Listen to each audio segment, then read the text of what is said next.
Mesdames et messieurs, bonjour, bonsoir, où que vous soyez, ravi de vous retrouver dans le cadre de notre émission La Tribune du Citoyen, une émission à caractère citoyen qui reçoit tous les acteurs de la société civile. Ravi de vous savoir déjà câblé devant votre petit écran pour suivre ce 8e numéro, un numéro qui reçoit sur ce plateau notamment un éminent acteur culturel, mais qui a décidé, vous savez que la culture est vaste, qui a décidé justement de faire dans l'art plastique, décoration et autres. Monsieur Mousse, bonjour. Bonjour, Esranel. Ravi de vous recevoir sur notre plateau. Plaisir de partager. Présentez-vous devant ces multiples téléspectateurs qui vous suivent. Merci déjà de m'avoir invité sur votre plateau. Je suis Gervais Moussiali, plus connu sous le nom de Mousslaï, donc mon nom d'artiste. Je suis artiste plasticien. Donc, je fais de la peinture, de la décoration, je fais de la sculpture et un peu tout ce qui regroupe l'art en général. D'accord. Alors, pourquoi ce choix porté sur l'art plastique? Bon, qu'est-ce que je vais dire? Je vais vous répondre peut-être que je suis artiste depuis le ventre de ma mère. Voilà, donc je grandis avec ce métier, je grandis avec l'art et au fil des ans, je n'ai fait que m'améliorer et puis mettre en pratique ce noble métier qui aujourd'hui fait partie de ma vie, de mon quotidien. Voilà. Avez-vous acquis justement ce métier par héritage, fétichisme ou encore vocation sinon passion? Parce que quand on sait, nous sommes africains quand même, il y a ce qu'on lègue avec les gris-gris derrière. Ouais. Comme je disais, je suis artiste depuis le ventre de ma mère parce que vous savez, lorsqu'on est, on crie, on pousse un premier cri qui est le pleur, donc c'est déjà de l'art. Voilà. Donc il faut dire que l'art plastique, c'est depuis ma tendre enfance. J'avais cette envie de vouloir souvent représenter tout ce qui était autour de moi. Et puis, comme je vous disais, au fil des ans, c'est resté ancré en moi. Et puis, avec le temps, je me suis amélioré. Et voilà quoi. Je n'ai pas suivi une formation en tant que telle dans l'art. J'ai eu, quand j'étais au secondaire, j'étais aussi technique de Port-Gentil, j'ai eu le privilège de faire du dessin industriel. Donc, ça n'a fait que argumenter mes connaissances, mais l'art en tant que tel, c'est une inspiration innée. Quelle est la situation de manière globale que vous faites de ce secteur d'activité, tant sur le plan national que sur le plan local, notamment dans le Gouye maritime? Bien, à mon actif, je suis présent un peu partout, dans certaines maisons, dans les édifices. Vous avez des fresques dans la ville qui ont été réalisées par moi. Je viens à peine de passer devant un bâtiment dans lequel j'avais exposé en 1998, donc ça m'a donné un peu la chair de poule. Ça fait longtemps que je ne suis pas passé par là. Et j'ai vu une œuvre que j'ai réalisée en 1998. Vous voyez, on est en 2025, une œuvre qui subit les intempéries, mais qui est là encore jusqu'à présent. Donc ça m'a marqué en passant par là. C'est à la bibliothèque municipale. Pour vous dire, ma présence dans la ville est importante un peu partout. Vous avez en face de la foire une grande fresque qui avait été organisée par le service provincial de la culture en partenariat avec la mairie, où j'ai donné de ma main sur certaines images qui sont sur le mur en face de la foire. Et je suis également prof d'art plastique dans un établissement privé de la place. Donc il faut dire qu'en dehors de ce que je fais comme œuvre d'art partout dans la ville, je transmets aussi mon savoir aux jeunes et aux adultes. Justement, ça inspirait plus ou moins la prochaine question que j'ai envie de vous poser. Avez-vous inspiré des vocations depuis que vous vous êtes professionnalisé dans ce domaine? Oui. À mon actif, j'ai formé plusieurs jeunes qui aujourd'hui volent de leurs propres ailes et ça me fait un grand plaisir déjà, ça me fait un chaud au cœur. Un effectif à peu près? Une dizaine. Une dizaine? Une dizaine. Il y en a qui sont ici, d'autres sont un peu éparpillés ailleurs. Il y a ceux qui sont sortis du pays. Mais ceux qui sont ici, il y en a que je vois régulièrement et à qui je donne beaucoup de conseils. Le premier conseil que je souvent donné, c'est de perpétuer l'action, c'est-à-dire faire parvenir à un plus grand nombre de jeunes ce que moi je leur ai appris. Voilà. Je leur demande souvent de former, continuer à former, même si les formations ne sont pas diplômantes, mais au moins faire intéresser les jeunes à aimer ce métier, quoi. Alors, monsieur Gervais Mousslaï, je vais vous appeler Mousslaï si vous me permettez, voilà. Ouais. Alors donc, avec l'avènement de la Ve République, sinon les nouvelles autorités, ressentez-vous une certaine transformation ou encore peut-on parler d'espoir dans le développement de ce domaine, j'ai envie de dire, de ce secteur d'activité aujourd'hui? Oui, je parle espoir, oui, parce que bon, déjà dès que le CTRI est arrivé, on va dire en général, tout le monde était content, hein. Tout le monde était content. Et vous savez, un pays ne se transforme pas en un an, un pays ne se transforme pas en un mois. Donc il faut donner le temps au temps, comme on dit usuellement. Il faut donner le temps aux autorités de mettre en place tout ce qu'ils ont promis, hein. Moi, en tant qu'artiste, en tant qu'homme de culture, j'ai foi. Je sais que par rapport à tout ce qui a été mis en place, on aura gain de cause par rapport à tout ce dont on a besoin, quoi. Voilà, bon, vous savez, les artistes, ils ont besoin de quoi? D'un espace pour se produire, hein. Ils ont besoin des salles, ils ont besoin des salles de spectacle, ils ont besoin des salles pour préparer les œuvres, ils ont besoin d'ateliers pour que, L'accompagnement également. voilà, ils ont besoin d'accompagnement. Il y a des artistes qui n'ont pas d'atelier, mais qui souhaiteraient que les autorités en place mettent des structures qui feraient en sorte qu'ils viennent s'épanouir là, apprendre, transmettre. Ouais. Faire des expositions, ce qu'on ne voit pas réellement. Il n'y a pas que des expositions, il y a le travail, il y a la création. Donc, si quelqu'un n'a pas le matériel adéquat depuis son domicile, il est un peu bloqué. Alors que si les autorités mettent en place, vous voyez par exemple le musée national, le musée a regroupé un certain nombre d'œuvres d'art. Donc les œuvres sont disposées de manière à ce que ceux qui viennent visiter ont le plaisir de connaître toutes les facettes du musée et toutes les facettes de la culture gabonaise. Donc c'est comme ça qu'on souhaiterait également qu'il y ait des salles de spectacle déjà pour tous ceux qui font dans l'art du spectacle. Maintenant, des salles d'exposition pour ceux qui souhaiteraient exposer les œuvres qu'ils créent, mais également des structures de création, c'est-à-dire des lieux où des artistes viennent travailler, ils viennent créer et ils ont le matériel adéquat pour pouvoir faire exploser leurs œuvres, quoi.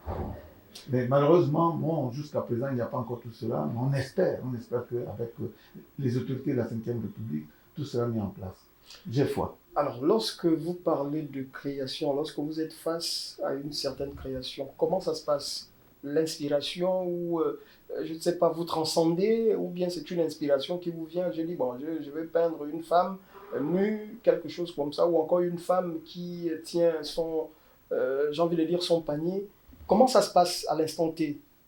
Est-ce qu'il faille dormir pour qu'on se réveille et puis il y a un rêve qui est derrière, qui se cache derrière et c'est ce rêve qu'on réalise? Ou dites-nous plus ou moins, peut-être sortir ce secret qui peut profiter à beaucoup de monde. Secret pour vous, pour nous, ce n'est pas un secret. En fait, il y a une sorte de magie. Hein. Il y a une sorte de magie. Vous voyez, il y a des moments. Un mystère qui est. Oui, c'est quelque chose de mystique, de mystérieux. Mystérieux, voilà. Donc, c'est ça l'inspiration. Hein. C'est ça l'inspiration. Il arrive qu'on soit en train de marcher et puis qu'on a des idées, qu'on a une idée, qu'on va matérialiser rapidement, soit sur une feuille ou une toile. Il arrive que pendant qu'on dort, dans le rêve, on a des images qui sortent, on a des révélations, et tout de suite on peut les matérialiser. Moi, il m'arrive de me lever la nuit, et si j'ai une toile, je peux la réaliser. Et au petit matin à 6 heures, je me pose des questions. Ah, comment j'ai fait cette œuvre-là? Parfois, je l'ai réalisée en 1 ou 2 heures. Bon, j'ai fait une esquisse pour ne pas perdre le fil, et puis après, je développe, quoi. Voilà, c'est une sorte de petite magie que l'on ne maîtrise pas tous, mais bon, nous, à notre quotidien en tant qu'artiste, on vit ça au quotidien. On a du mal à vous reconnaître pour ceux qui viennent pour la première fois à Port-Gentil, qui regardent un certain nombre de décorations ou d'art qui ont été mis dans j'ai envie de dire, à l'appréciation du public. Ce que j'ai regardé, c'est parce que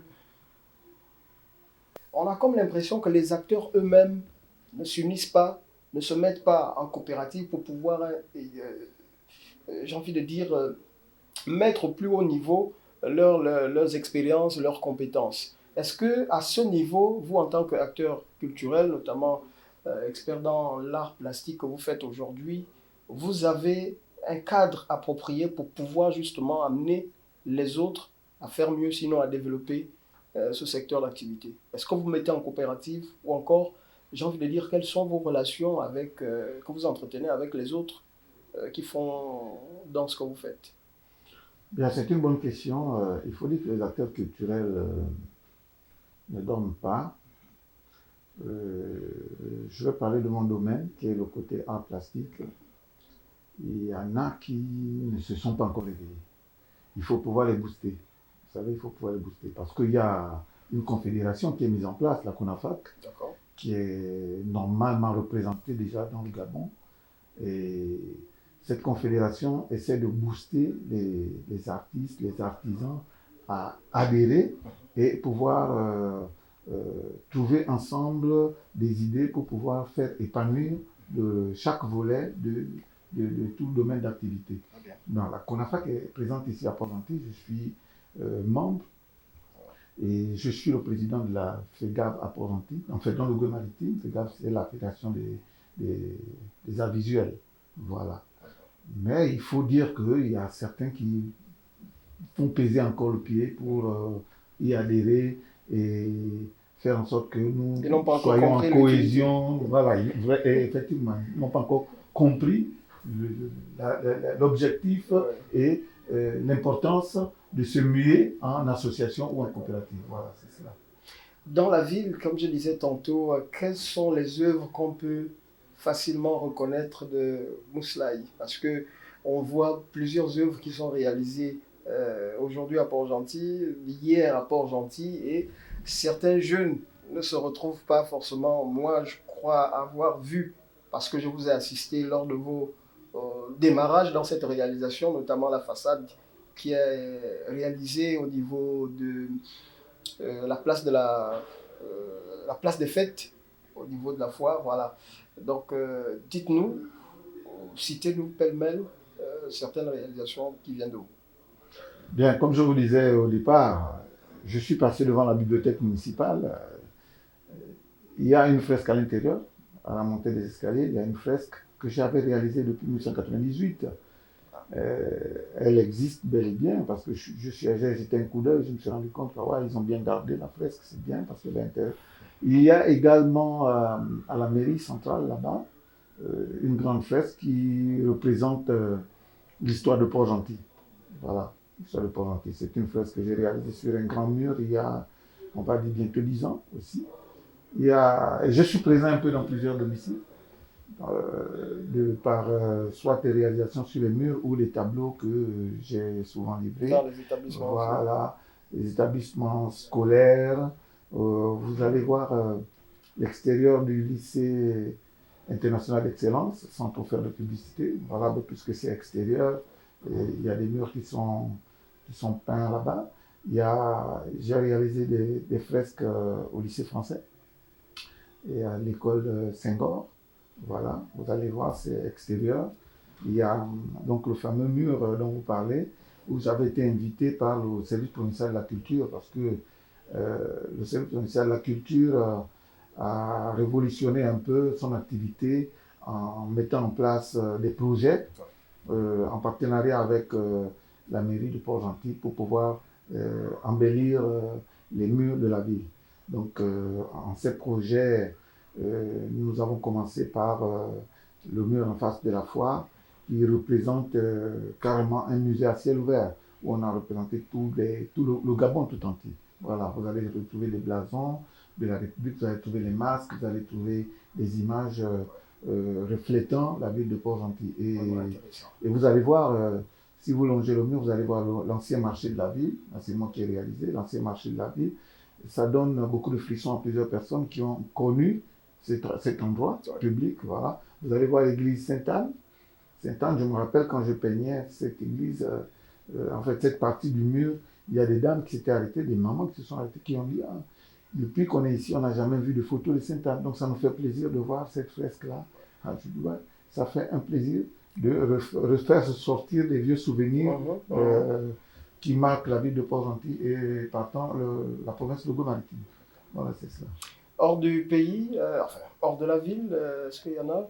Il n'y a pas longtemps, je reviens de Tibanga, où j'ai été invité à décorer la salle polyvalente. Là-bas, j'ai réalisé de grands tableaux qui ornent les murs de la salle polyvalente. Et sans oublier à Lambaréné, là où je suis né. Vous allez voir même sur certains bateaux qui font la ligne Port-Gentil-Lambaréné, il y a la griffe de l'artiste là-dessus.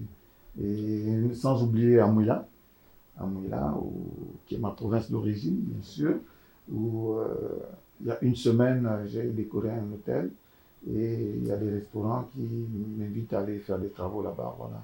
Donc j'y vais régulièrement.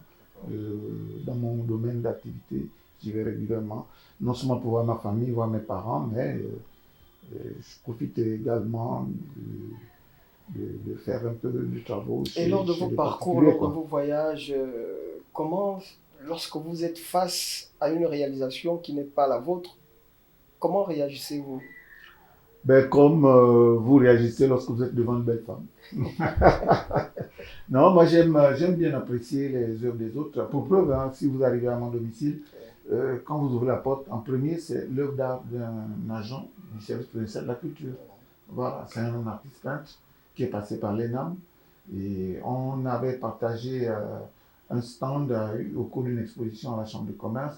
Et puis, il y a une œuvre d'art qui a été réalisée par lui, qui m'a intéressé. Je l'ai acheté tout de suite. Il y a des années, vous avez perdu votre espace, notamment votre domicile, où vous exposiez effectivement votre atelier. Voilà, vous exposiez tout ce qu'il y a comme œuvre pour vous. J'ai envie de partager ce mauvais passé. Est-ce que vous êtes aujourd'hui relevé, sinon les épaules plus hautes? Parce que vous avez quasiment tout perdu à cette époque. Oui. Ce passage a failli faire un stop à ma vie artistique. Et comme on dit, ce qui ne te tue pas te rend plus fort. Voilà. C'est ça. Un incendie qui est survenu à 3 h du matin. Donc, moi, j'étais en train de dormir, on vient me réveiller. Je prends la clé de mon atelier pour aller essayer de sauver ce qui pouvait l'être. Mais malheureusement, je ne pouvais pas atteindre l'espace. Et je ne vais pas vous mentir, je m'apprêtais à exposer dans un grand hôtel de la place. J'étais déjà prêt. Donc l'incendie se passe le 28 novembre. Entre-temps, mon exposition est prévue pour le 6 décembre. Vous voyez un peu l'écart des jours. C'est comme si on m'avait tranché le cou, quoi. Bon, heureusement que l'artiste les enquêtes, qu'est-ce que les enquêtes ont donné? C'était la voisine qui avait oublié la marmite au feu. C'était une voisine qui faisait des sandwichs à côté. Voilà, donc elle s'est réveillée plus tôt, mais je crois que c'était un moment d'inattention et puis voilà quoi. Et elle ne pouvait pas sauver, elle ne pouvait rien faire, comme c'était de nuit. Et puis il faut dire que nos autorités du feu étaient en défaillance, parce que s'ils avaient du matériel adéquat à l'instant où se passait, on aurait sauvé quelque chose. Mais malheureusement, à cette époque, ils étaient en défaillance. Vivement que cette y soit arrivé pour essayer d'apporter un peu d'amélioration du côté de ce secteur-là. Quelle observation faites-vous de la situation politique dans notre pays, partant justement des dernières élections que nous avons vécues, législatives et locales, bien sûr? Eh bien, là, ce n'est plus l'artiste qui vous parle, là, c'est le citoyen qui vous parle. Bon, comme vous le savez, tout n'est pas parfait. Je ne sais pas si c'est parce que le président de la République s'était déplacé, parce que les élections se passent pendant qu'il est au sommet de l'ONU. Je ne sais pas, vous savez comment on dit quand le chat n'est pas là, les souris dansent. Est-ce que c'est son déplacement qui a fait en sorte qu'il y ait des petites incohérences durant le scrutin? Je ne sais pas. Mais comme tout citoyen qui a regardé à la télé et qui a vécu certains événements, moi, les élections se sont passées, j'étais à Mouila, et pratiquement dans toutes les provinces, il y a eu des populations qui se sont plaintes parce qu'il y a eu des irrégularités. Oui, Bon, tout n'est pas parfait toujours, mais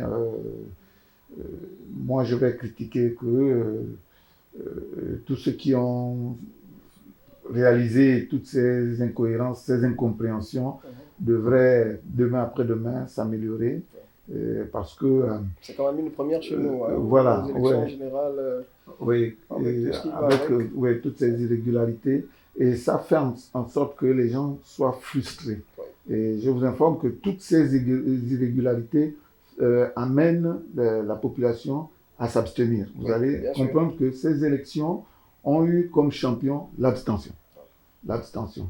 On a Pourquoi? vu Parce ça au que deuxième tour. voilà, Beaucoup l'abstention. n'ont Au deuxième pu, tour, moi j'étais à Lambaréné et ouais. je me suis rendu compte que tout était calme, tout était vide, les bureaux de vote étaient pratiquement vides. Ouais. Voilà, et puis j'écoutais beaucoup, moi je suis beaucoup radio, j'écoutais la radio, il y avait une émission où on appelait un peu tous les correspondants dans toutes les provinces, et je ne vais pas vous mentir, les reportages, les retours des correspondants, entre 8h et 11h, les bureaux de vote étaient vides. Ouais, donc ça veut dire que les populations ont été amenées à être frustrées par rapport à tout cela. Mais bon, il faut des formations dans toutes choses. Et on espère que prochainement les gens vont s'améliorer afin que... Alors, M. Mousselay, nous allons nous séparer avant de nous dire au revoir, un mot de fin. Et ce mot de fin est éventuellement accompagné d'une question. Quelles sont réellement vos attentes face à nos élus locaux, mais également nationaux? Ben, les attentes, il faut revenir sur leurs promesses.